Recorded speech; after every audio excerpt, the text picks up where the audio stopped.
Hello again and welcome to another Mordian Glory video. In today's episode, we will be deep diving the new big update to Warhammer 40k. That's right, the quarterly balance patch is here and it's interesting. Some factions have had big obvious changes, other factions a little bit more subtle. And in some cases, the most important thing is what's not changed. So, without further ado, let's fix bayonets and charge right into this thing. Attention, Guardsmen. The Commissariat has detected you have not yet liked this video. Do so immediately, or else you will face the Emperor's wrath. And anyone who has not yet subscribed to the channel will be transferred to the penal battalions. That is all. Move out!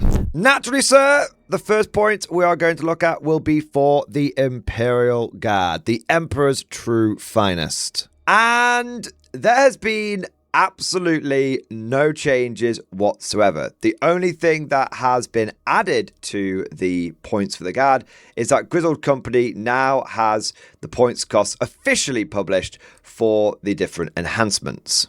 So Abhuman Detail is 20 points, Equivalent Eye is 20 points, Loud Halo is 10 points, and Spec Ops Veteran is 15 points. So good to see the leaks being as accurate as ever. And I just want to focus on those Grizzled Company enhancement points costs for a moment first before we get to the big picture Guard stuff.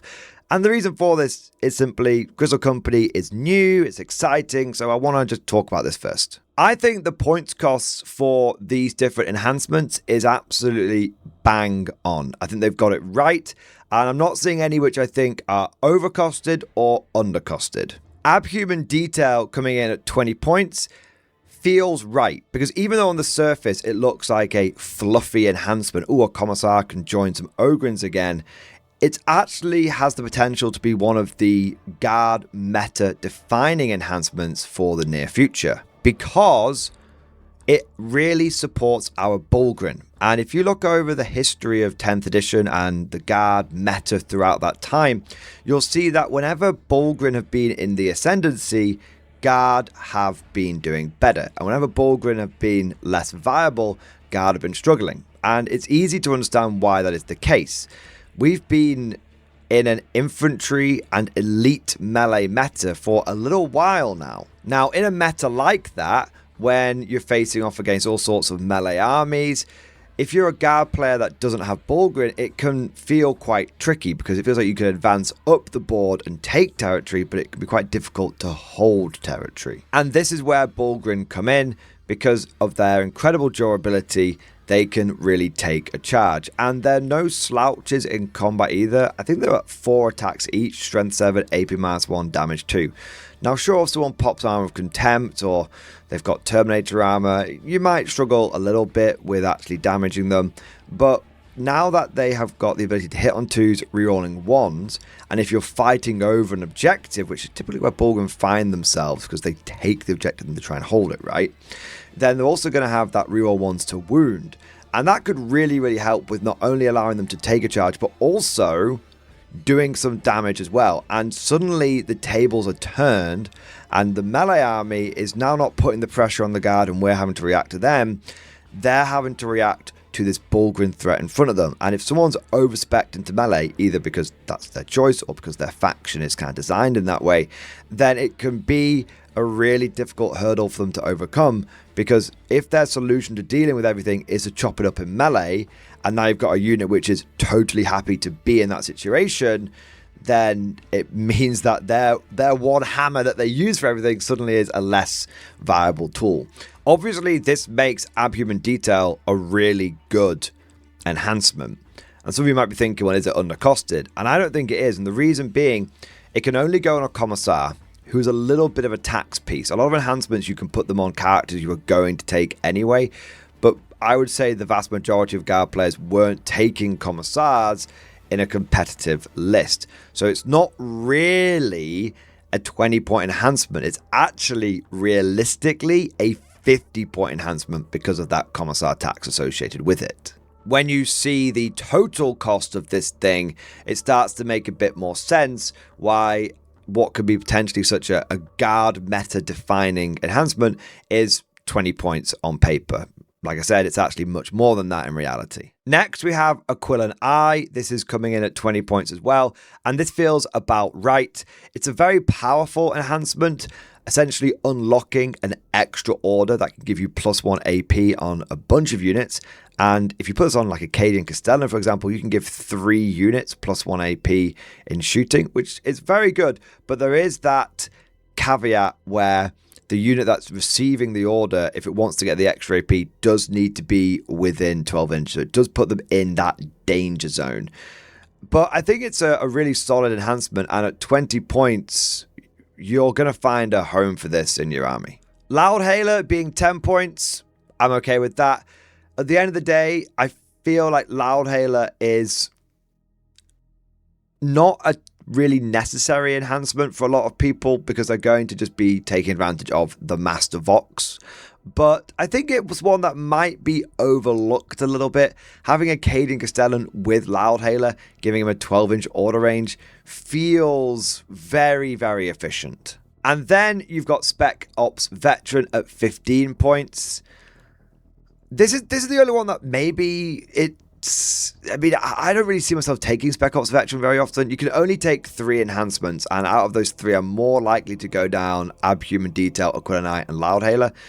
Spec Ops Veteran, 15 points. I guess it's because you could potentially put it on like a Castellan, and he could do that on 3 units. But I feel like this one's fine at 15, but if it went down to 10 in a future update, I wouldn't be surprised at all. But overall, I can't really complain. That is just a fly in the ointment. I'm really nitpicking. And I think they have actually done a very, very good job with the Grizzled Company detachment overall. From these points costs to the stratagems to the detachment rule, just all of it. Grizzled Company feels really, really solid. It's got some very good foundations as well. Will it change in the future? Well, we know that Games Workshop is keeping an eye on the guard win rate. I think what you're going to see with Grizzled Company, now that we've got these points costs, is going to be an absolute explosion of list building, people trying all sorts of stuff, because the detachment is just so wide-ranging in what it can buff. And I think you will see Grizzled Company quickly become the most popular guard detachment, maybe even more popular than Combined Arms, just because there's going to be a lot of guard players that are like, yes, finally a detachment that affects my Baneblades. And guard players love big tanks, so the detachment that supports that is going to be one that they're going to obviously get behind. Do I think that we're going to see a massive uptick in the guard win rate with Grizzled Company? I don't think so. I think at first we'll actually probably see the win rate go down, surprisingly, overall, because you're going to have a lot of returning guard players who are going to have to blow the cobwebs off, blow the dust off, and you're going to have a lot of new players coming into the guard trying the faction out for the first time, and you're going to have a lot of even veteran players who are just going to be throwing all sorts of shit at the wall to see what sticks. And so I actually think for a time you might see the guard win rate go down or stay about the same. I think it'll fluctuate a lot, one way or another. And then maybe over the course of time, you'll see the guard win rate go up a little bit. I'm not totally sure, though, because even though there's a lot of good stuff in Grizzled Company, you are giving up lethal hits. And lethal hits is a hell of a drug. And we've had lethal hits for so long now, basically through most of 9th, and now we've had it through all of 10th. It's been over 3 years of lethal hits. I do think sometimes guard players take it for granted that we do have essentially army-wide lethal hits. Yeah, there's some caveats about how infantry don't get it against vehicles and monster stuff. But I think we've got very used to that. And as someone who's gone outside of Combined Arms a little bit with things like taking Recon Guard and whatnot, you do really, really notice your damage output dropping when you just don't have those lethal hits. You also notice your Overwatch becoming less effective in some ways because you're actually having to roll to hit and then to wound. So it'll be interesting to see how Grizzled Company plays out. I'm not expecting Guard to jump up to a 55% win rate. I am expecting Guard to become more popular, and I'm expecting Grizzled Company to become the most popular detachment. That's where my mind is at the moment. Where do I think the win rate could end up? Maybe between 45 and 48%, something like that. But I think it's going to fluctuate massively. I think you could have some weekends with some data where you have got Grizzled Company low 40s, maybe even a 3 in front of that win rate. It sounds crazy, but I think you could have it really fluctuate, and then maybe the next weekend it's like at 50 something percent. But where do I think it settles down at? I think about 45 to 48% win rate. I think it gets Guard into the Goldilocks zone, which we've just kind of hovered below for a lot of the edition. But who knows? Only time will tell, and I look forward to seeing all the mad lists that Guard players come up with the new detachment. I know it seems like there was a bit of a tangent there going off about Grizzled Company, but I was thinking that, well, it's come out about the same time as the Munitone Field Manual, so it's a good opportunity to just share some high-level thoughts on the detachment and how I think these enhancements are going to fit into it and the wider Guard meta. But with that said, now let's get over to the main Guard points. And we have had 0 changes. Now, on the one hand, you could be very disappointed in that. But on the other hand, you could be really happy with that, because this is the first balanced data slate of 2025 where Guard has received no nerfs. Now, in some of the other balanced data slates, we've had some nerfs and some buffs, but mostly it's been nerfs for like 12 months straight. So just not getting messed with in itself is kind of a shadow buff. I know there were a lot of Guard players who were expecting Rogal Dawns to go up in points, Bulgrins and Ogrins to go up in points thanks to the new detachment. But Games Workshop has said that they haven't changed any of the points and that they are keeping an eye on the detachment in case anything needs to change in the next balanced data slate. Now, unless we see Guard win rates spike consistently, which I'm not sure will happen, then this should mean that we are in for a solid 3 months of Grizzled Company being legit, which is really nice. It's like a weight being lifted off your shoulders.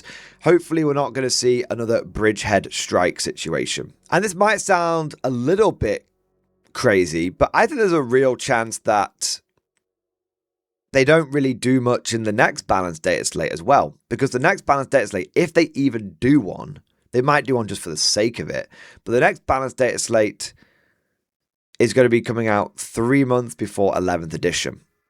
And there's a real chance that GW just goes, it's fine. Like, there's not much to mess around with here. Let's just leave it until the new edition comes out. The new edition is meant to be, the rumors are that it's going to be like 10.5. It's going to be a continuation. So maybe they will do a proper one 3 months before 11th on the assumption that, well, those points are going to carry forward into 11th. But I don't know. I think that if the new edition comes out and it is significantly different, there's a chance that this is the balanced data slate and these are the points cost that we have until essentially the end of the edition, which I'm not totally against. There's a few things in here that definitely should have been fixed, which we'll get to in a moment. But if we have to ride or die with any points costs, it could be a lot worse. And these ones are, if a little tight, the points are definitely a little tight in the Guard at the moment. If a little tight, they're definitely viable. They're usable. They're doable. I can work with this. It's not the ideal points cost I'd like, but I can work with the ones we've got right now. However, it's not all sunshine and roses. Like I said, there are some really obvious things that should have been changed, should have been buffed with this data slate. For example, why is Lord Marshal Dreer still 100 points? I mean, he is worth 100 points if he can join a Death Korps Krieg infantry blob. He can't, so he is not worth 100 points. He is not... If he could take the Loud Hailer in Grizzled Company, then he would also be worth 100 points, because he could then actually order 3 units, because he can't really... He has 3 orders on his data sheet right now, but he can't really use them because he has only got a 6-inch order radius. So yeah, Lord Marshal Dreer not getting changed is a bit of a... It's a little bit damning for GW. You release a new special character for your most popular Guard regiment, the Death Korps Krieg, and it's very, very likely that he literally gets nerfed, because he came out and he was cheaper than 100 points. He gets nerfed and then stays nerfed until the end of the edition. That's not a good look. That's not a good look at all. Similarly, Manticores really, really do not need to be 165 points. That is a bit of a joke. Also, I think things like Scions, even though they've got a bit of a new lease of life in Bridgehead Strike Force, I think they probably could have come down 5 points for a command squad, 10 points for a Scion squad. I think they should have come down like a little bit. But at least because they're these points costs based on unnerfed Bridgehead, and then Bridgehead's been nerfed and they've still not come down. So you see, there are a few things, and like, you know, Deathcore Creed probably shouldn't be 145 points. They should probably be like 130. You know, there's like a few things in here which still need fixing, but at least, like I said, they didn't put the points up on a bunch of stuff. I mean, focusing on the positives for a moment, Attilan Rough Riders in the new detachment are really good. Doing move on a squad of 10 of them, getting that 15-inch move, and then in the charge phase or in the beginning of the fight phase, flipping them with snap to it to fix bayonets, meaning that you get the extra movement, and then you get to see if your charge succeeds, and then you get to flip the order if you want to, so that now they're hitting on 2s, rerolling 1s, potentially wounding on 2s, rerolling 1s, they're clearing someone off an objective, is really, really good for 120 points. I think Rough Riders are very much coming into their own with this new detachment, and I think at 120 points, you would be foolish to overlook them. As for everything else in the Guard roster, we'll just quickly blast through it. We're going to look at all these units through the lens, of course, of Grizzled veterans, because this is where the focus is right now. Aegis Defense Line, still a bag of shit. Armored Sentinels, interesting. The reroll ones to hit is quite nice in Armored Sentinels, especially if you're going for those Lads Cannons and Hunter Killer Missiles. The reroll ones to wound, there's a bit of an overlap there with their own ability of rerolling all wounds against armored vehicles. But overall, I don't think that Armored Sentinels are a bad choice in this detachment whatsoever. In fact, they may find a new lease on life because there's so many orders flying around at the moment that I'm kind of struggling to... If I take like 2 tank commanders, for example, I've got 6 orders. I'm kind of struggling to fit in like 6 proper tanks and have enough points elsewhere. It sounds kind of crazy, but what's going through my head is if I take my usual like 4 or 5 Lehman Russes and I've got a couple of orders left over, I could do a lot worse than taking a couple of Armored Sentinels. I know, crazy, right? But I could do a lot worse. So Armored Sentinels, I think, have got a little bit better with Grizzled Company. And I think they're one that, if you're looking for a cheap place to satisfy your order OCD, have 6 orders, must have 6 units for orders, that might be a unit to consider. Artillery teams, like all indirect fire, have made out like bandits with this new detachment. I mean, basically all your artillery is going to be taking take aim anyway, so it can hit on 4s. Now it's going to be having that and reroll 1s. Yeah, sick. No dramas whatsoever. So artillery teams definitely got better with this. Rough Riders, we've already talked about.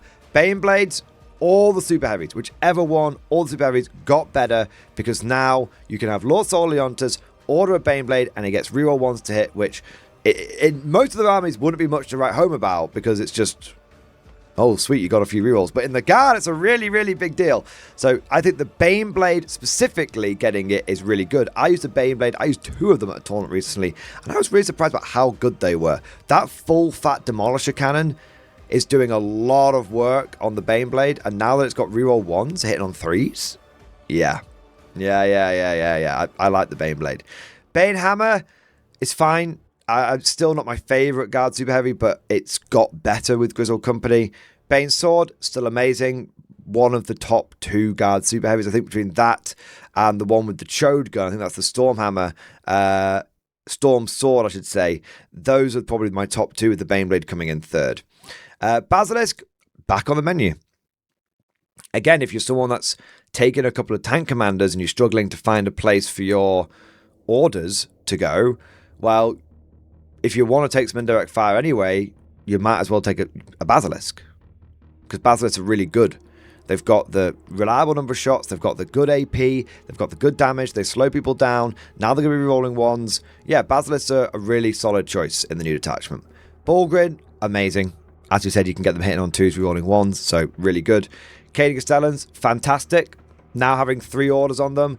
I think having a Cadian Castellan, in a funny sort of way, I feel like a Cadian Castellan lone wolfing it, but just running behind, but in cover, out of line of sight. 3 units of Kazakin is going to be a really cool combo with the Loudhailer. I think Cadian Castellans have done very well with the Loudhailer, combining that with Kazakin. I think there's a real combo there. Cadian Command Squads, really interesting choice now.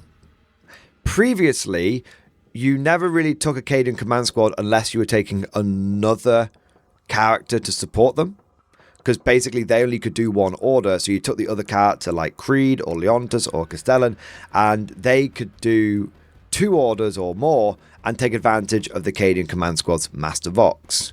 Now, you don't really need to do that. Now you can have 1 Cadian Command Squad actually support up to 40 guardsmen. That's really efficient. That's like a 24-inch range as well, remember? So that's actually like a very, very interesting unit. Everyone's going on about all the other officers, but I've really got my eye on the Cadian Command Squad. As someone who likes to run a lot of infantry, I think that they just stand alone can be very, very good officer order support units. Cadian Heavy Weapon Squads, kind of back on the menu. Now, I'm not sure you're going to spam them, but I definitely think there's a place for 1 unit in your list because they can overwatch on a 4+. That's their datasheet ability. Now, if they're overwatching on a 4+, and they've got reroll 1s to hit because of the detachment rule, that actually makes for a somewhat cheap dilemma unit for your opponent. Does he move out with that tank? Well, no one wants to get hit by maybe 3 las cannons. A little bit of luck on your side. You could hit with 2 nearly every time and maybe 3 every so often. So yeah, don't dismiss Cadian Heavy Weapon Squads. I think if you start seeing people running 1 in a list, I wouldn't be against it. Cadian Shock Troops, I still think are a really good, cheap infantry choice for us. I think a new development in the infantry meta might be loads of 10-man squads. Because you used to take 20-man squads because of order efficiency. Well, I'm going to take 20 blokes and give them 1 order, and now for my command squad, right? But now everyone's got more orders. I think it makes sense to actually go down to 10-man squads because that reduces overkill. So if you've got like a 20-man squad and someone does like 12 wounds to it and kills 12 guys, you lose 12 guys. If you've got 2 10-man squads and someone does 12 wounds to one of those squads, you've only lost 10 guys. So I think there's going to be a real shake-up in the guard meta where we go back down to 10-man infantry squads like all over the place. I think the same could be said for Katachan jungle fighters. I think a lot of people were taking those in 10-man squads inside chimeras anyway, but I think there was still a nice place for the 20-man Katachan squad with 4 flamers for a bit of cheeky overwatch, and I think that still has a place. I mean, you can have 4d6 flamer shots on overwatch with Aquilon's Eye. Aquilon's Eye is not a bad place to be used on Katachan jungle fighters. I mean, it's a great enhancement that you can use everywhere, and maybe Katachan jungle fighters are a bit low on that priority list, but still, ignoring cover on your infantry with 46 flamer shots at AP-1 off on an objective, maybe that means you're getting reroll 1s to wound. Yeah, I think Katachans actually can do a little bit of damage now. Then we have the Chimera. Now, this is an interesting one. I kind of want to talk about the Chimera and Deathcore of Krieg at the same time. I think 5th edition is back. Because I think that taking Chimeras and putting infantry squads inside them so they could use the firing deck to shoot a melter gun and a plasma gun out of the top. And then giving that Chimera take aim. So not only are all those guns, its guns, and the guy shooting out the back hitting on 3s, but then they're also rerolling 1s. Now, I've been playing around with a bit of a crazy list here, which is 6 squads of Deathcore of Krieg, 10-man strong, inside 6 Chimeras, and then I take 3 tank commanders. I haven't quite worked out whether I'm going Russ or Rogel Dawn, but 3 tank commanders. Now, those 3 tank commanders are going to have 9 orders, which means they'll be able to order themselves and the 6 chimeras that I'm taking. Now, that's a very traditional mech guard list. And it means the chimeras might actually do a bit of damage. Yeah, they're not going to have lethal hits, but they're going to have reroll 1s, and they're going to be hitting more likely, and they're going to be having a little bit of punch coming out the top hatch as well. Trad, Mech, Steel Legion, right? Because Deathcore Krieg are gas mask boys. So is Steel Legion back on the menu? But what about the Deathcore Krieg on their own? In Grizzled Veterans, I think they become worth 145 points, maybe, for the big blob.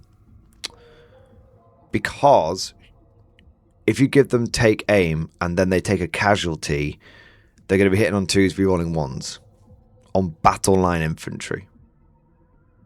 I like that. I really like that. Very, very, very accurate. So I think whether you go for 10-man squads or 20-man blobs, I think you go 10-man squads on Cadians. I think you go 20-man squads with Krieg, even though you're eating a 15-point additional cost, because you want the unit to take some casualties, but you want essentially the first few casualties just to be shit munchers with las guns. And then you want to be able to have all of those special weapons, those 2 plasma pistols, those 2 melter guns, those 2 plasma guns. You want all of those to be hitting on 2s, rerolling 1s. And so you're going to need the cushion of bodies to make that happen. Death Riders, I think they're an often overlooked unit. I think they can bring some interesting chicanery to the table with that screening line. I've actually got a video coming out talking about guard cavalry in the near future, and there's some interesting play with Death Riders, screening line, and then the stratagem that lets you sticky and objective. I still think Rough Riders are the obvious choice just because of Melter Lances, but I feel like if you're going to take big 10-man squads of Rough Riders, then 5-man squads are where Death Riders are, because they still get 3 Power Saber attacks each, and those can hit on 2s, rerolling 1s.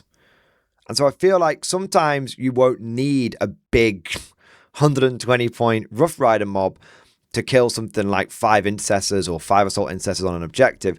What would be a more efficient trade is 5 Death Riders. So I've started to slowly warm to Death Riders over the course of the last 12 months. And I think I've got a few theories that I want to try out with them. I think Rough Riders overshadow them, but I think Death Riders got a little bit of play. Death Strike. I think it's really good now. I know, what a controversial opinion. Bro, I think Triple Death Strike actually meta. So firstly, the reason I think it's legit is because I've run Triple Death Strike at a tournament and nobody knew how to handle it the first time they played it. Now, if they played it again a second time, they'd know how to handle it. But the first time you play against them, they're just such a mind job. And when you take them to a tournament, no one gets a chance to practice against them. So they're always encountering them for the first time, right? But then there's also the fact that Death Strike isn't an indirect fire weapon. Go and check its profile. There's no indirect fire keyword on that thing, which means when you fire it, it hits on a 2+. It hits everything in range on a 2+. And in Grizzled Veterans, it rerolls 1s. So Death Strikes, as crazy as they sound, are actually a totally legitimate artillery option. Especially, I think they're a bit of a meme outside Grizzvet, but in Grizzvet, I think they are a totally legitimate artillery option. And I love that. Next, we have the Doomhammer. I think it's got better in Grizzled Veterans, but I don't think its place in the Guard Super Heavy pecking order has changed. It is essentially, relatively speaking, as good as it was before in comparison to the other Super Heavies. Field Ordnance Batteries. I'm going to go in a different direction here. I've seen a lot of people talk about how the FOB's going to be good now. Now, I've used Field Ordnance Batteries with bombast guns, and I found them to be underwhelming. Not terrible, Not terrible by any stretch of the imagination, but a little underwhelming. I think a lot of people are getting kind of excited over the fact that you can give them ignores cover, but you can do that to the artillery team, that you can make them have lethal hits, but you can do that with the artillery team. And a lot of people are getting excited about the fact that they have sustained hits with reroll ones to hit when they have an order. I just think I'd still rather take artillery teams because field ordnance batteries are only strength 7. Now, technically, you can use Mordian minute on them to make them strength 8, but then you're spending a command point to just do what the artillery team does already. My problem with the field ordnance battery is they're just a bit too swingy and they're more expensive than the artillery team. So I'd rather just take the artillery team because it's more reliable and doesn't require a ton of command points to get the job done. I feel like maybe I'm being a bit harsh towards the field ordnance battery. I think if they were the same cost as the artillery team, they would be in contention. But as someone who has tried both out, I have ended up staying on team artillery team. Gaunt's Ghosts have got better because you can now sticky objective stratagem, so you can infiltrate them forward and then sticky. I quite like that. Other than that, they're doing exactly what they were doing before, but now they're running around with reroll ones inbuilt because they can order themselves. Hellhammer, see what I've said about the Doomhammer, exactly where it was relatively speaking. Hellhounds, amazing. Currently, I think people are overlooking them. Everyone's talking about Bullgrins, everyone's talking about Rogal Dawns, everyone's talking about Field Ordnance batteries and Baneblades. Hellhounds, I think, are a hugely improved unit. For one simple reason. Aquila and I. You can order a Hellhound to have an extra AP. AP -3 ignores cover Inferno Cannon. That is amazing on the offense, and it's amazing on the Overwatch as well. Hellhound meta is a thing. Then we've got the Hydra. I'm still not convinced by the Hydra. At best, it is a cheap place for that theoretical 6th order to go. By the way, I am fully aware that a lot of people will just take like Leontis and have 4 orders, and that's fine. Or some people will just take like 1 tank commander and like 2 other tanks and maybe like a Hellhound after that, and that's how they'll get their sort of 4 or 5 pieces of armor they want in the list. But I still love my tank commander, so that's why I'm kind of looking at that potential for 6 tank orders in a list. Now, for the Hydra, it could be better. The reroll ones are with take aim and nice, but then they don't really solve the problem the Hydra has of low AP. Now, you could use ignores cover on the Hydra, but that's a really, really, really good stratagem, and you're probably going to want to put it somewhere else.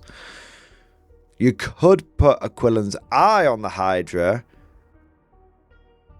and then if it's shooting a unit with fly, it would still have 4 rerolls to hit, and then it would wound on 2s, maybe with reroll 1s to wound against an enemy unit on objective, and then at like AP -2.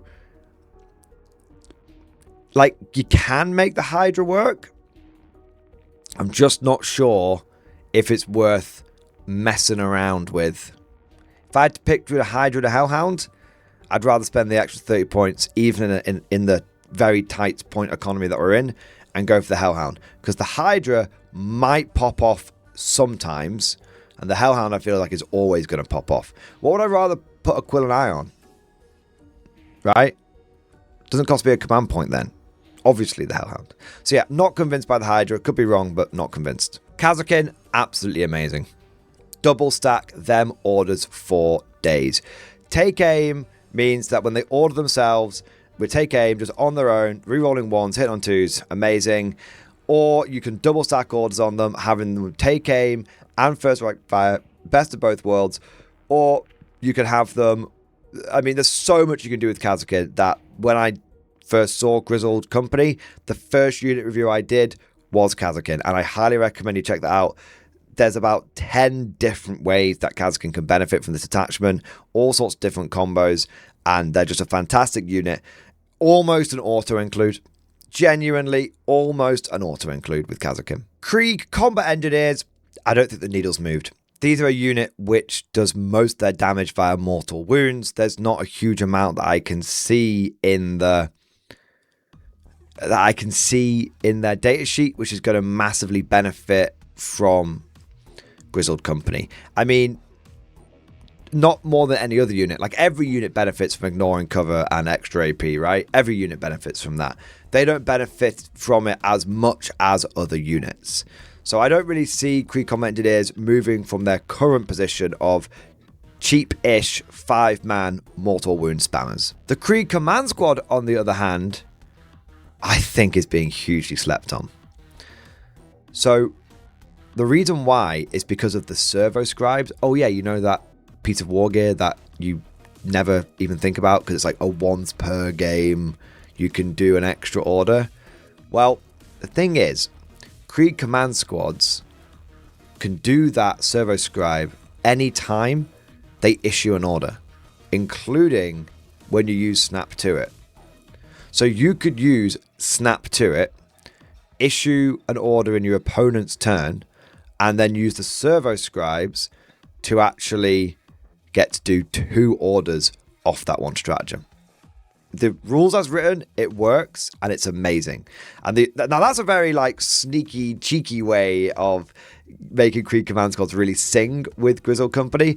Another simple way is you can now take 3 command squads and order all 6 20-man blobs of Krieg. Like, just makes the whole order economy of going pure Krieg much, much, much more viable. Krieg heavy weapon squads, they're good in Grizzled Vets. They are going to be hitting at AP -2, damage 2 with the heavy flamers. Yeah, I think they're solid. Lehman Russ Battle Tank, I think has got a lot better. If you're looking for any place for extra AP and also ignores cover, Lehman Russ Battle Tank is where it's at. As for the Lehman Russ Commander, I think he's back in contention now for a lot of people. I was already Team Russ Commander, but the fact that he's going to get his own rerolls kind of encroaches on the territory of the Rogal Dawn Commander. Now, sure, the Rogal Dawn Commander is also going to have those rerolls, and he has his own inbuilt reroll, but that's less of a selling point now, because he's getting, like, rerolls, and now the Tank Commander for the Russ is getting rerolls and Fire on Death. And those Fire on Death shots are also going to benefit from the rerolls. So, I think the Russ Commander's back on the menu in a big way. As for the Russ Demolisher, don't think any big changes here. The main problem is the number of shots from the gun. As for the Eradicator, I think the problem here is it's 170 points. I really think it needs to come down to 150. It should be in the same camp as the Punisher and the Vanquisher. I think it's fine. It's got better, but so has every other Russ. Executioner, I still think is my go-to Russ for a lot of work. It's just great having that much plasma. Lima's Exterminator, I don't think it's as relevant now. I think with Aquilon's Eye, the Lima's Exterminator is looking like a big 180 point buff unit, and you can get the same thing from taking a 20 point enhancement. So yeah, I don't think the Lima's Exterminator is looking as pretty. Maybe you use the enhancement on the Exterminator to make its shots better, and then when it shoots, it can actually do some damage, and then you can then use Aquilon's Eye elsewhere. Maybe, but that's a lot of steps other than just going Aquilon's Eye 3 times on 3 units that need it. Lima's Punisher, don't think the needle's moved, because you put an AP -1 on an AP 0 gun. So when shooting to cover means nothing if you're going to use Aquilon's Eye. And then if you're using Aquilon's Eye, guess what? You're not getting take aim, so half your shots miss. Bag of shit. Yeah, don't worry about the Punisher. Vanquisher, amazing. I think Vanquishers, I've been championing them for a while. I think now they should become the go-to Russ for basically every guard commander, because the only problem the Vanquisher ever had was that sometimes it would miss. But if it hit, it absolutely caught anything. Now, if it stays still, and it, you know, there's some chance that it's going to, not every time, but if it stays still, hits on 2s, rerolling 1s. Because take aim plus heavy plus rerolling 1s from Grizzled Vets. Yep, Vanks are definitely on the table. Lord Marshal Dreer, still a bag of shit. Lord Sol Leontus, probably an auto-include for a lot of people for the amount of command points they're going to want. Manticore, still a bag of shit. Scion Command Squads, I'm going to cover these and Scions at the same time. absolutely back on the menu. The Scion Gigablob is here because of the Scion Command Squad being able to take advantage of Command Rod plus extra orders. I've got a whole video coming out about it. Trust me, Scion Command Squads are real, and Scions in general are back in business. Ministorm Priest, nothing. Nort Deck Dog, Ogren Bodyguard, nothing. Ogren Squads, obviously, really enjoy this attachment because of the fact that they can benefit from the Commissar and getting orders, and I actually think Ogrens have got something going for them because they can get reroll ones when they shoot and when they charge, and they're a lot cheaper. I think a lot of people are creaming themselves over Bulgrin. I'm kind of looking at Ogren as well because they get a lot of extra AP and they get a lot of rerolls in 2 different phases. They are fragile. I'm not sure they really solve the problem that Guard have of taking and holding territory, but I'm kind of interested in Ogren. Primaris Psyker, I think they're quite good because now they get reroll ones on their mine bullets if they're in a squad that's got orders. Ratlings, no changes. They don't benefit from any of the rerolls or anything because they're the only unit now which cannot be ordered, which is annoying. Rogol Dawn and Rogol Dawn Commanders. I think Rogol Dawns are actually better than the Commanders now because the Rogol Dawns get a blade to plating plus some rerolls, whereas the Rogol Dawn Commander is basically just kind of oversaturated in a funny sort of way because he's already got... I mean, maybe I'm complaining about too much of a good thing. Maybe the Dawn Commanders are like, oh, my steak is too juicy, my lobster too buttery, maybe. But I feel like I might as well save the 25 points, go for a Rogol Dawn, and get some rerolls and a blade to plating. I think that puts the Rogol Dawn regular over the Commander. I could be wrong. Scout Sentinels, still a great utility piece. Not for the reroll ones, I never use that anyway, but for the Scout Forward, get a cheap objective. Shadow Sword, I mean, obviously, it fires so few shots, but now those shots are going to have reroll ones, so it loves it. Stormlord. There is a chance this is the new #1 super heavy for the Guard. I know I said Storm Sword and Bane Sword. No, I think the Stormlord has a chance to be the new #1 super heavy for the Guard. Why? Take a Stormlord, put 2 squads of Ogrens in it, give it an order, have it on an objective, lethal hits, ignores cover. You have a Stormlord hitting on 3s, rerolling 1s, with a total, I believe, of over 120 shots. With lethal hits, with ignores cover, with all some form of AP. That comes in at 690 points. It's not even that expensive. Because the Stormlord's got like all of its shots, and then the Ogrens in Rapid Fire have got all of their shots, and because of the way the firing deck works, yeah, they get the lethals and the rerolls and all that kind of stuff. The Ogren Bang Bus is back. Storm Sword, still very good. Was the best super heavy, now it's just got better. Taurox doesn't really care about this because it wasn't really shooting anything anyway. Taurox Prime, I think overlooked. It's got a base blitz skill of 3. If you give it take aim, it can hit on 2s, rerolling 1s. It's not bad. You know, it's not bad. And it gets twin linked on the Gatling cannon as well. So rerolling to wound.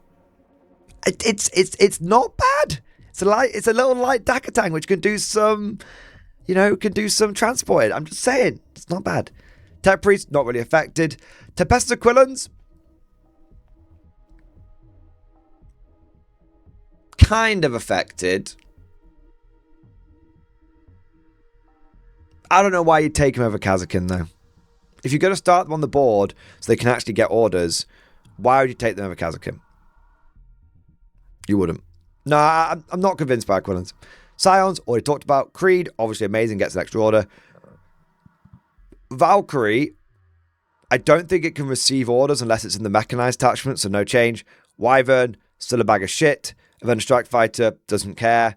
Cycle Demolition Vehicle, doesn't care. So that just about covers the state of the Guard after our last update. And I know what you're thinking. Mordian, how did you speak so long over 0 points changes?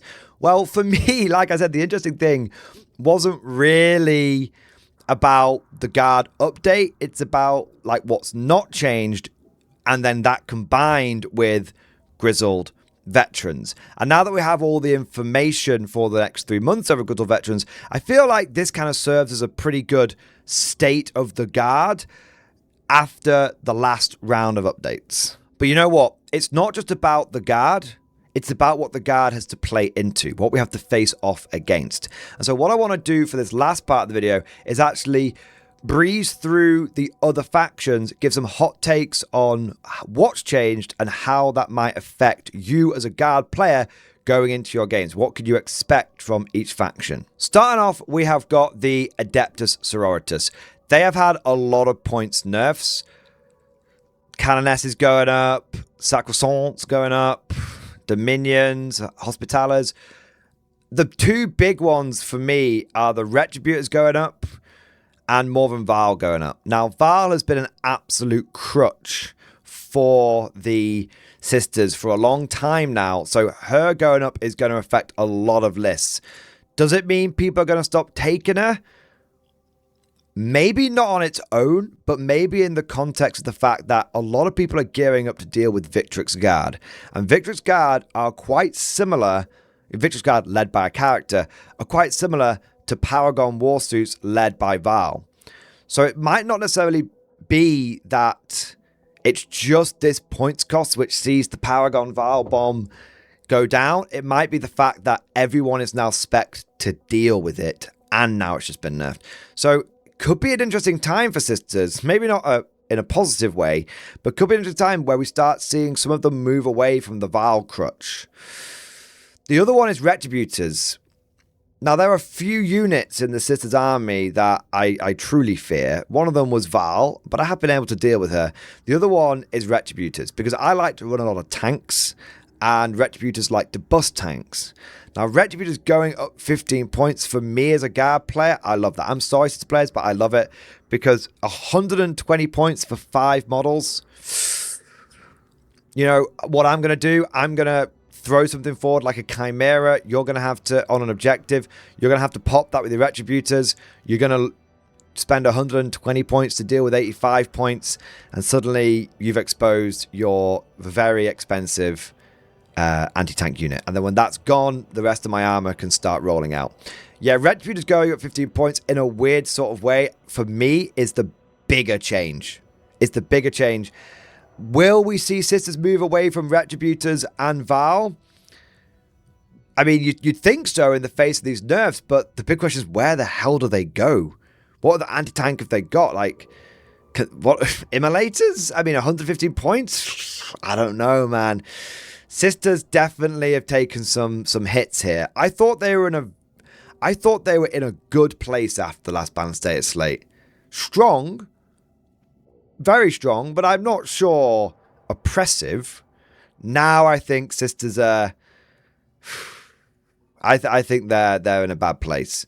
So we'll see, But I would say expect sisters to maybe try out some other things other than Val and Retributors, and it'll be interesting to see where they land. But they're definitely an army that might become a little bit less prevalent over the next few months, which is something to take into account when you're considering your matchups. On the other hand, we have got Custodes. God, these guys are going to be annoying to play. Custodes are already annoying for guard to deal with because they've just got so much bullshit. And now they're so cheap. I think the go-to Custodes play, at least for some people, I think they're going to try it out. I think they're going to experiment with it. 30 Custodian Guard. I mean, why wouldn't you? What's that, 1,140 points for 30 Custodian Guard? 190 points for 5 of them. Just take 6 of them. They're battle line, right? Yeah, take 6 of them. Maybe you'll see people spamming the 4-man squads. But I'm putting like a character in each one, maybe? Like an Agents of the Imperium in each one? I don't know. But yeah, these things, I think the 30 Custodian Guard meta is like actually here. People were surprised when they got points cuts last data slate. Now they've just had more points cuts. mental. You are going to be spending so much time as a guard player chewing through 2-up, 4-ups. And the tactic for the Custodes and the tactic for you as the guard player is how many 4-up saves can you make them roll. Admech took a big hit. Belisarius' core went up a lot. So did the Iron Strider Belistari. So did the Taraxi and the Infiltrators. I saw a comment online where someone said that the world-winning list that Richard Siegler ran has gone up over 200 points now. Maybe 290 or something insane. So Admech were really, really good. They were clearly undercosted. They've just taken a more than 10% points nerf. That's going to bring them back down, I think, to a more elite army. The thing is, before Admech, they were able to have their cake and eat it because they could have lots of ship munchers that could do lots of actions. And now they've basically lost their ship muncher budget. It's going to be interesting to see what they sacrifice. Do they just lose the ship munchers and pivot into more damage? Or do they accept that they might not need to do more damage because they've got Oath now, and they go, okay, we'll take a few damage dealers out and keep a few more ship munchers in there. We'll see where they pivot to. I do think Admech are very much still on the cards. I think you'll still face them because I think they're still a good army fundamentally after the last balance data slate. I think this just curbs the top list. For the sake of completion, I think you will see Adeptus Titanicus as much as you did in the past. Eldar. That's a lot of red. Woohoo! That's a lot of red. Eldrad up 10, Fire Dragons, Storm Guardians, Swooping Hawks, Janezar, Lycus, Warp Spiders. All the good stuff, right? All the good stuff, all the hits. All gone up. I'm not saying this kills Eldar because I think they're just a fundamentally very good faction. But I think we might see a little bit of variation in Eldar lists. Personally, I'd love to see some jet bike spam. But that's just because I love jet bikes. I don't think that's going to become the meta. But if it does, you're going to have to send me to the black ships. On a more serious note, I think this does mean that maybe Eldar becomes a little less popular. I think what you find happens is they're still going to take the best units because they are the best units for a reason. But I think maybe a few of the action monkeys get left by the wayside. I think at the end of the day, Eldar can do actions with a lot of different units, especially if they're sticking to 5-man squads, which can still feel eminently affordable. Black Templars, it feels like they caught a bit of a stray here. I don't really feel like they needed many nerfs. I feel like they were sort of doing fine. However, overall, it's not a massive change. I mean, you're looking at a couple of increases on characters, a bit of an increase on the Repulsive Executioner. But then you're looking at a couple of characters coming down by 10 points. So I think the idea here is GW kind of wants people to, hey, you know, why didn't you take the Crusade Ancients? We made you a new model. No one's bought it. Maybe a little bit of that. But yeah, I think Black Templars overall have not changed massively. They're just going to be a few grumblings about why did they need any nerfs. Blood Angels haven't got any changes really, apart from the Sanguinor got a little cheaper. GW's giving them the same treatment that they're giving Guard. Hey, you guys just got a new detachment. We're going to let you play with that for a bit and then maybe nerf you in the next data slate if you need it. Chaos Demons got some interesting changes. Kairos Fate Weaver and the Lord of Change went up. So did Rotigus. And then Shalaxi Hexblade and Keeper of Secrets went down by a lot. It's funny because, like, I feel like I was seeing a lot of the Slaneshi demons running around the place anyway. But it has been a few months since I played against demons, so maybe their meta has changed. The big thing, though, I don't really, in a funny sort of way, I don't really care about these points changes, like whatever. The big thing, though, is this one, the Endless Gift. This was the enhancement that gave you a 4+ Feel No Pain on a big boy, on a Great Unclean one. Now, you might see that going down 15 points and go, what the hell? Why did they just make the best enhancement cheaper? They nerfed it, man. It now only gives you a 5 Feel No Pain. I'm just going to say, That is absolutely god-awful. Terrible. Terrible. Oh, my days. They could, yeah, they could make it free.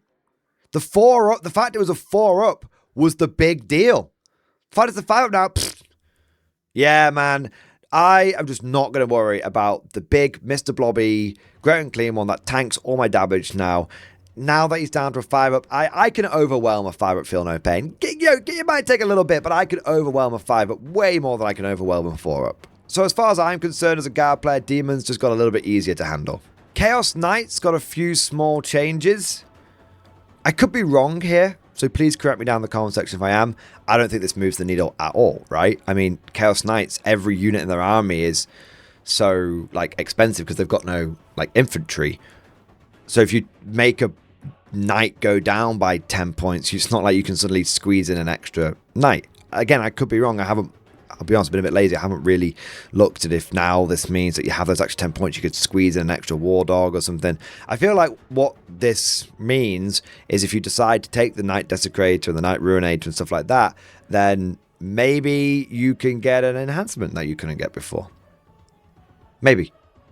But there's probably some big picture I'm not seeing with Knights. Maybe if you... because you now swap out a bunch of these like really expensive ones like Tyrants and Rampages overall, the points mean you can squeeze out an extra War Dog. I'm just not sure if that is the case. I feel like overall Knights probably haven't changed that much. The big thing with Guard v Knights is if we're all going Grizzled Veterans now, you're not going to have your lethal hits against Knights. And lethal hits against Knights is what made Guard into Knight such a good matchup for the Guard.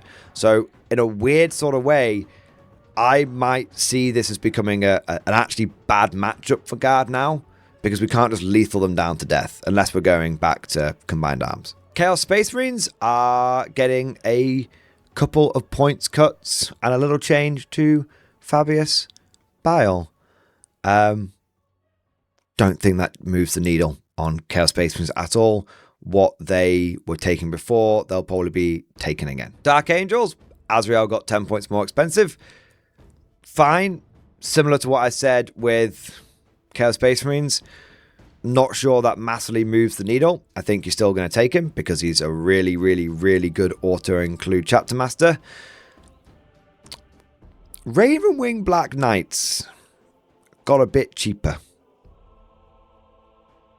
I think we might see some people experiment with them, but I feel like the problem with Ravenwing is that they've only got like two real things, like the Command Squad and the Black Knights.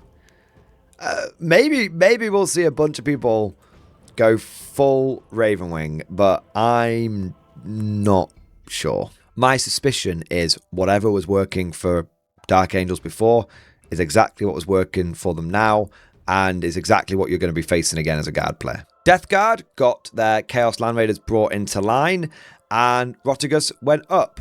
I think overall that is going to annoy a few Death Guard players because they were taking Rotigus. He was a pretty good, let's ally this guy in.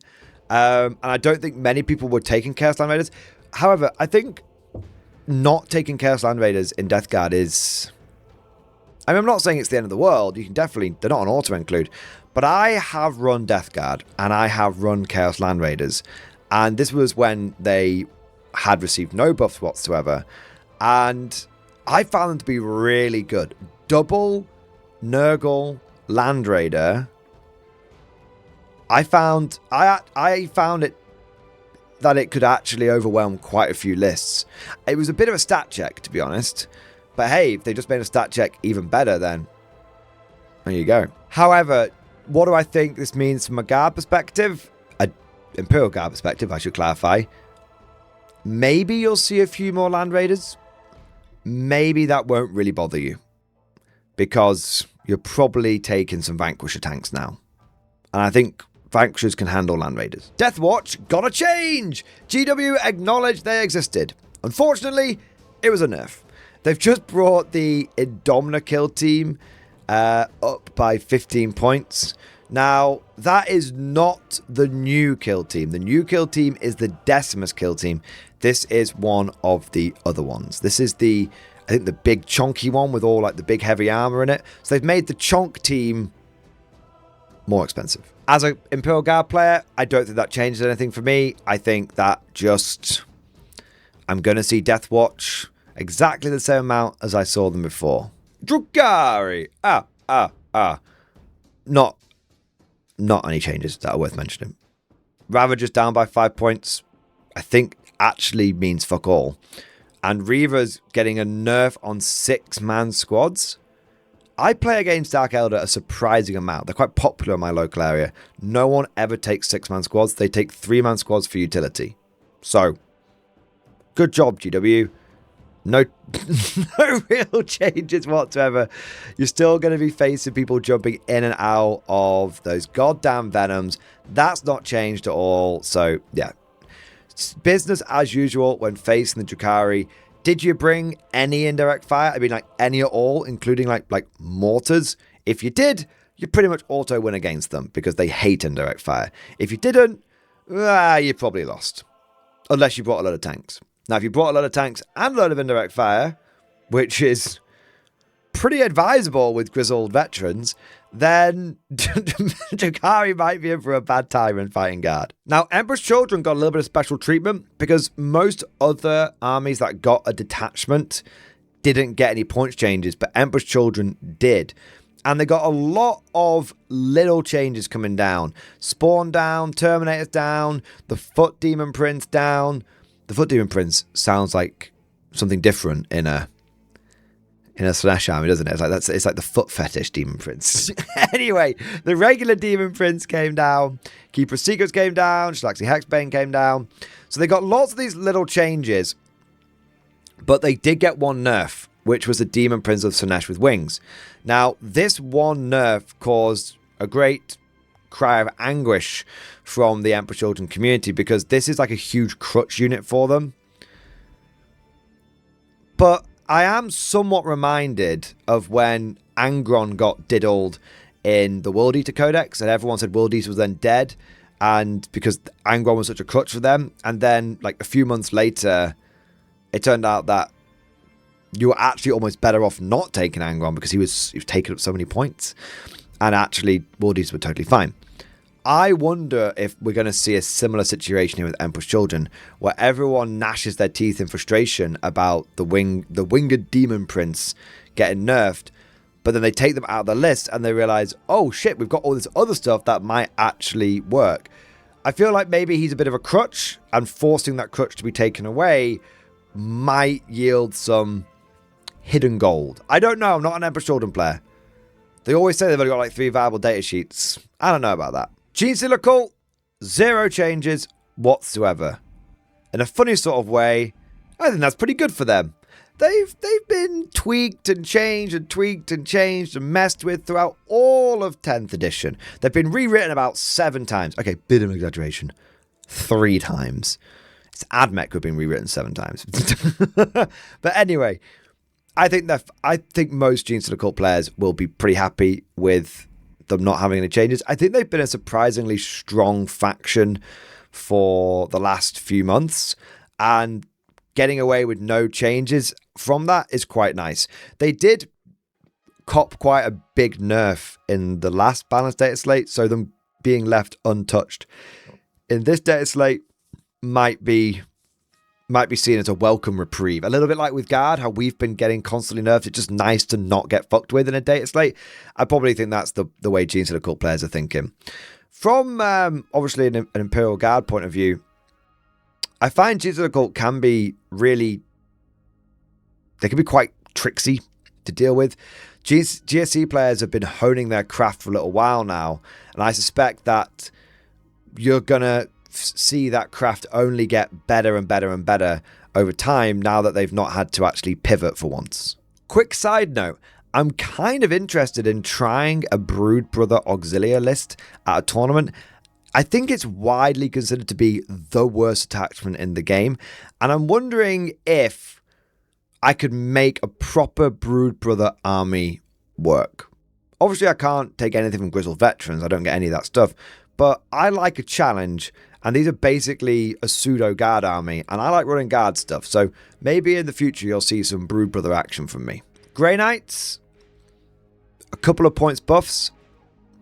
I don't think this changes the story around them. When playing into them, you've got to have your screening on point. If you screen them out effectively, you can make them trade in ways they don't want to trade because their units are still relatively expensive. Imperial Agents not only got 0 changes, but also didn't even get mentioned in the Warhammer community article. I think Games Workshop might have basically admitted that they're just a catalogue army. They're not even a real army. Which is a shame, because Imperial Agents have the potential to be as amazing and fun as Renegade Crowns do in Old World. But yeah, it's just a tax if you want to take allies, really. Lots of small changes for Imperial Knights. 10 points off a lot of the medium Knights. I'm feeling about this same as I did about Chaos Knights. This is cool to see, but I think this probably doesn't result in you getting an extra knight. It probably results in you getting maybe an extra enhancement, or if you completely rewrite your list, you might be able to squeeze out enough points like an extra war dog, or whatever they're called in this one. What do they call them? Armigers. That's it. You might get an extra armiger, but I think this is more of a, oh cool, I got 20 points on my list now. Well, I'll take that enhancement. I think that's how most knight players are going to pivot. Leagues of Votann got lots of small points changes. A couple of characters went down. Also had the Ironkin go down. The Sagittario went down by 5 points, which is kind of cute. The thing is, leagues do have some relatively cheap units. Like, for example, like the Memnir Strategist is only 45 points. There's a real chance that all of these little changes add up to you getting like a free Memnir Strategist, which isn't bad at all. Or maybe you end up with being able to, move things around a little bit, and suddenly, you're getting a Hearthkin Pioneer squad, or maybe a Grimnir. I think it kind of translates to leagues with a bit of savvy list building, being able to squeeze an extra unit or two onto the tabletop. Necrons, 0 changes in any way, shape, or form. They are going to be business as usual. Same for Orcs. Interestingly, Games Workshop said they thought Orcs were doing fine competitively. I think they are doing fine competitively, but I think that there's some really, really bad internal balance with the Orc, with the Orc Codex. So I think this kind of proves that GW is trying to get a lot of factions to, if they have 1 or 2 viable builds, then they consider their job done on that faction. I know for a lot of Orc players, they're going to be happy they didn't get nerfed, but they're going to be pretty despondent that they didn't get something like Grizzled Veterans. What I think Orcs could have done with is a Grizzled Veteran Detachment equivalent, because the internal balance at the moment is kind of putting Orc players on rails and sending them down like certain specific tracks, and that kind of fucks with the Orc mindset. Orc players want to be taking all sorts of mad stuff and throwing stuff at the wall and seeing what works. That's what Guard players get to do now. Everything from our Ogre to our Baneblades is now viable, and there's like, I've done so many list reviews over the last few days for Grizzled Veterans, and every single one has been completely different.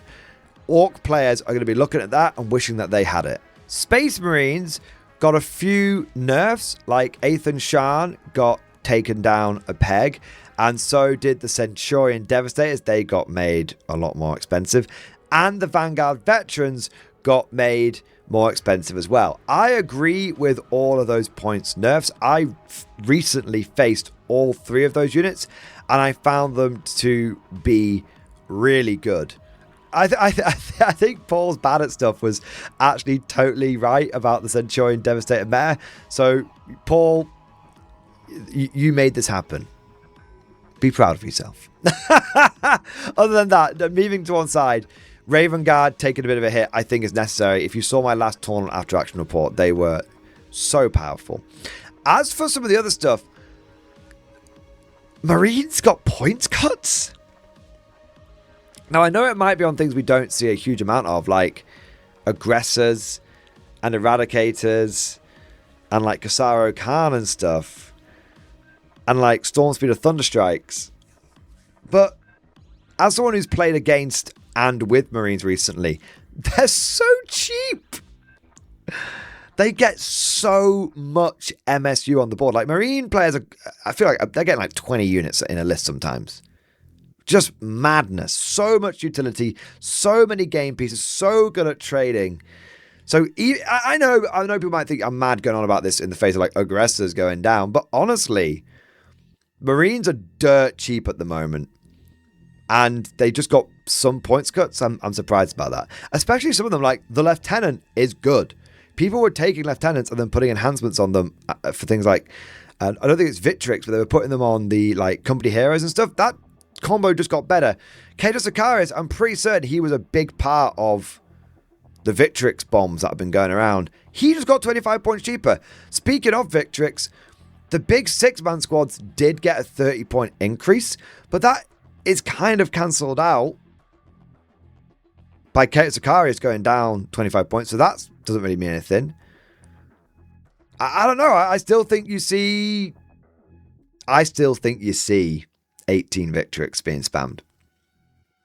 I know it's 90 points over the course of a whole list, but I think taking into account some of these other changes, it probably comes out to maybe like 50 points overall.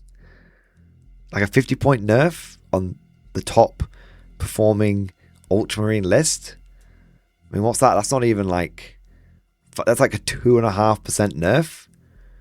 Psh, I don't know, man. I don't know. I think Raven Guard got hit harder than Ultramarines. I think we are still living in an Ultramarine world, and you are still going to have the spec to deal with Victrix. Space Wolves also got a bit of special treatment like Emperor Children. They just got a new detachment, and yet they still got some points changes. It looks like they got most of the point changes around the Dreadnoughts, which is cool because Space Wolf Dreadnoughts are cool. I have no issue with cool units getting some points buffs. They also got some buffs to Grey Hunters. I think that makes sense. I mean, at the end of the day, Grey Hunters are 10 Marines with bolters. I mean, I'm sure there's more to it than that, but when I shoot them, they just die like every other Marine. So, and the fact that you're forced to take them in a 10-man squad does kind of limit them a little bit. So yeah, they definitely needed some points cuts. But overall, I think if you're playing into Space Wolves, they're going to have a lot of Dreadnoughts, and you're going to have to take a look at those data sheets and figure out how you're going to handle them. I think a lot of them have got invulnerable saves, so Dreads with invulnerable save spam could be a bit of a Space Wolf signature move. And then we have the Tau. My beloved Tau. As the #1 Tau Tactics channel on YouTube, I can tell you that I am totally okay with these changes. I've seen some other non-believers in the Tau Empire crying about Riptides going up by 10 points. Psst. Psst. Do you know how many points my Tau list changed by? I think it went up by 20 on the Riptides, and then it went down by 20 on the strike teams. And then it went down by another 20 on the 2 max-sized stealth suit squads I was taking. So, no change. A lot of Tau players think they're in a bad place right now. I think that they're not. And I think the Storm Surge going down by 40 points is kind of crazy. I think Tau are... If you want to do well with Tau, you play Gardified Tau. And Gardified Tau basically balanced out to no big changes here. Looking outside of that, though, and, stop being an arrogant prick for a moment, Breach teams going down by 10 is going to make a lot of people very happy because a lot of Tau players were spamming those. So I think if you're someone that was taking Breacher teams in Devilfishes and Riptides, it's basically going to balance out in most ways. I'm not sure that many Tau lists are going to change at all, because your points you've already would have saved your points on the whole stealth suit situation, unless you were taking... No, even if you're taking 3 squads of 3, you've ended up saving points. Ended up saving like 30 points. See, I actually don't think any Tau lists are really going to change. I think your Breaches went down by 10 points, your Riptides went up by 10 points. Business as usual. Thousand Suns saw a lot of points cuts. Predators down. Forge Fiends only 130 points in 1,000. I think like 170 in Chaos Space Marines. Mauler Fiends 120? Vortex Beast down, Rubrics down, and specifically 5-man Rubric squads, which is the only way you ever see people run them. Sorcerers down, Zangor Enlightened down, Zangor Enlightened with Fatecaster Greatbows down. I think this definitely helps because they did get kind of screwed in the last data slate. I think this is a little sticking plaster, but like the thing is, a lot of the units that people were taking have gone down, like Vortex Beats, Rubric, Sorcerers. People were taking those things and now they've got cheaper. So surely that's going to lead to some... If you were taking 6 squads of Rubrics, you've just saved 30 points. If you were taking 2 Mutalisks, you've just saved another 10 points. If you were taking like 2 or 3 Sorcerers, you just saved another like 15 points. It's like 45 points that have been saved here. Now that might get you a whole extra utility piece with the 3 Zangor Enlightened. That's not bad. Taking exactly the same list as you were before and just getting a free unit. That's not bad. Yeah. Tyranids. Okay. Big changes you're going to want to be on the lookout. It might not seem like much, but I think we are going to see the glorious return of the distraction Carnifex. Because GW just gave Carnifexes a 25-point cut. Now, sure, they still only hit on 4s. Doesn't matter. It's a 90-point distraction Carnifex. Just take like 3 of them individually. Just yeet them at the enemy. If they die, you don't care. You don't care. I genuinely think distraction Carnifexes are back. They're tough enough that you have to use some proper anti-tank against them. If you don't, they're just going to be really annoying, like tying things up and like occasionally doing a bit of damage in melee. And sometimes they'll spike and do a lot of damage in melee.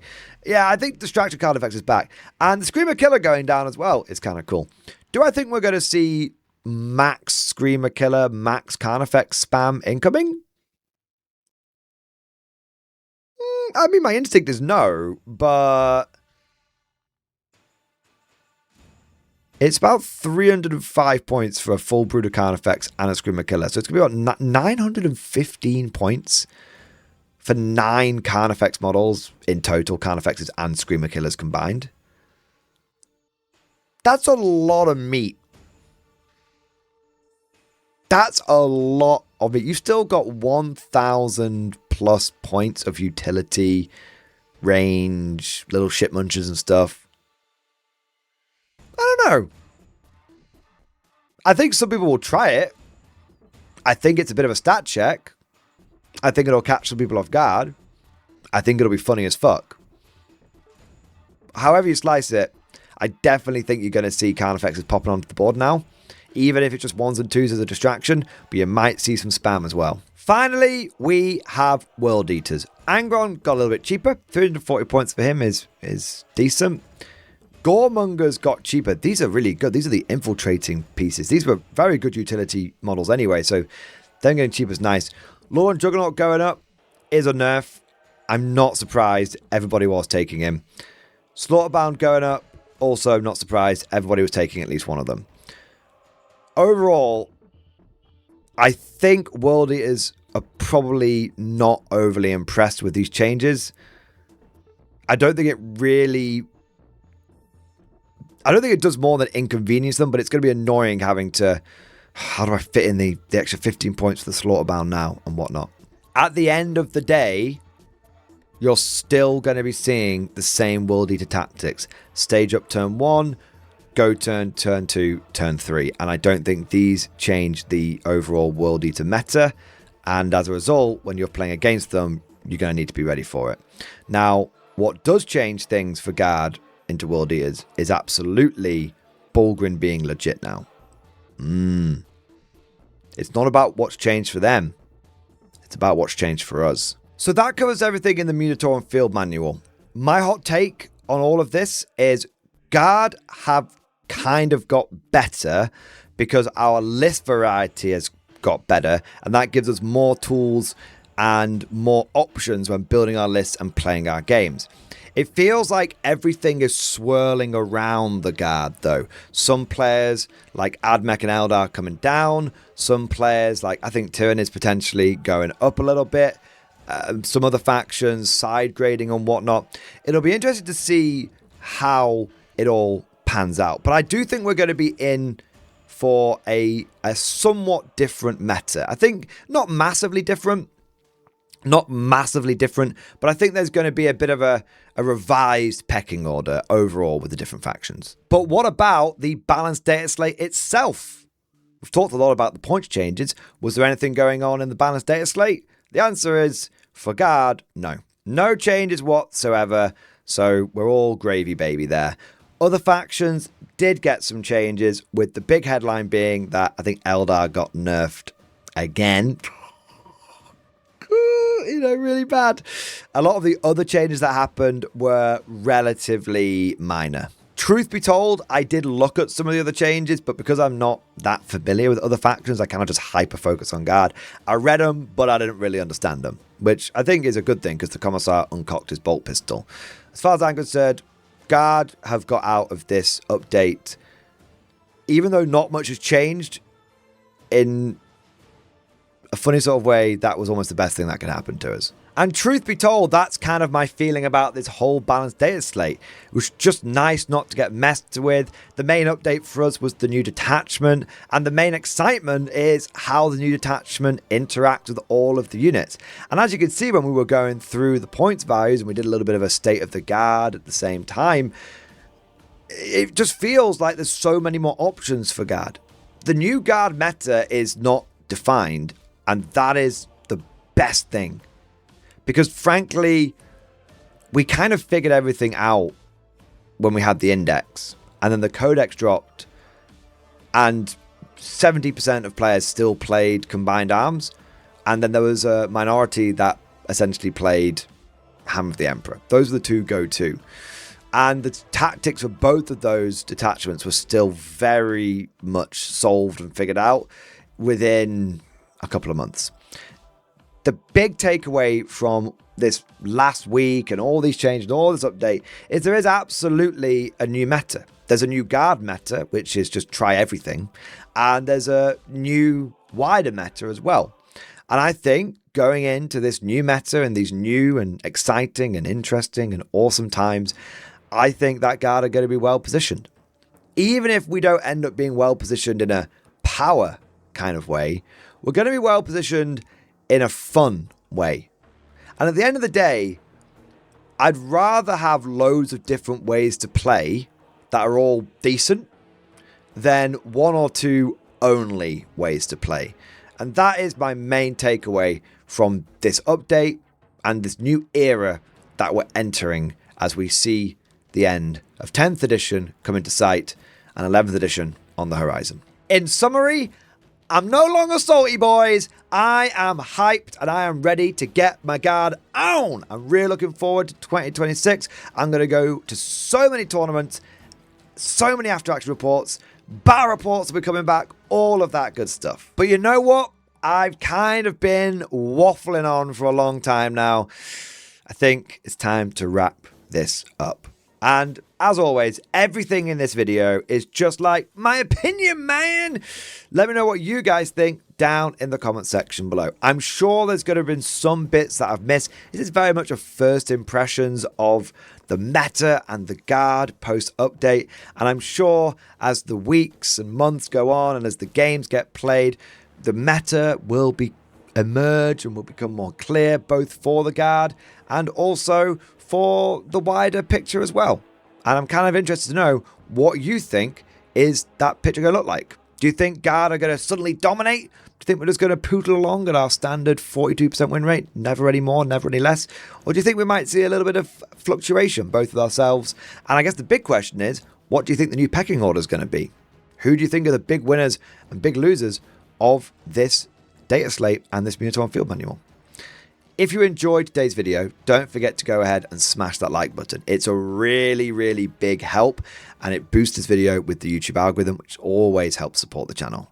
And if you want to see more content like this and you're excited to hear that more after action reports are going to be coming, I'm getting back on the Guard, more battle reports, and you want to make sure you never miss an episode, then don't forget to subscribe as well. Would you like to know more?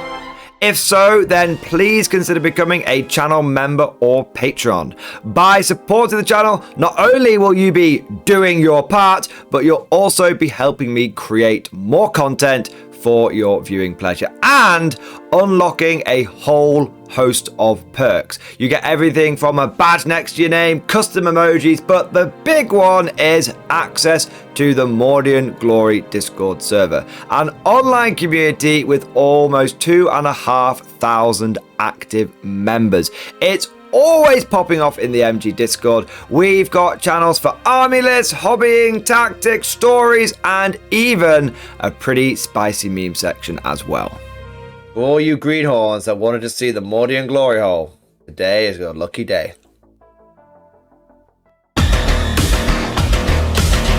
And joking aside, I do want to say a massive thank you to all of the current channel members and patrons.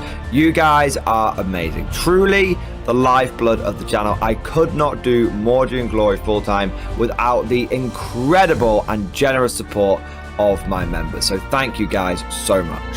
And last but certainly not least, I want to say a personal thank you to all of my top tier Patreons. These are the War Masters, the people who have truly gone above and beyond the call of duty.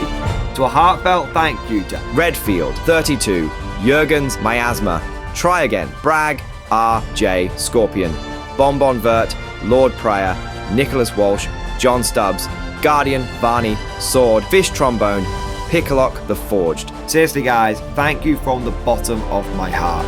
Your support is incredible and it makes a huge difference. Thank you so much. That's all for now. Hope you've all enjoyed today's video, and of course, as always, see you guys next time.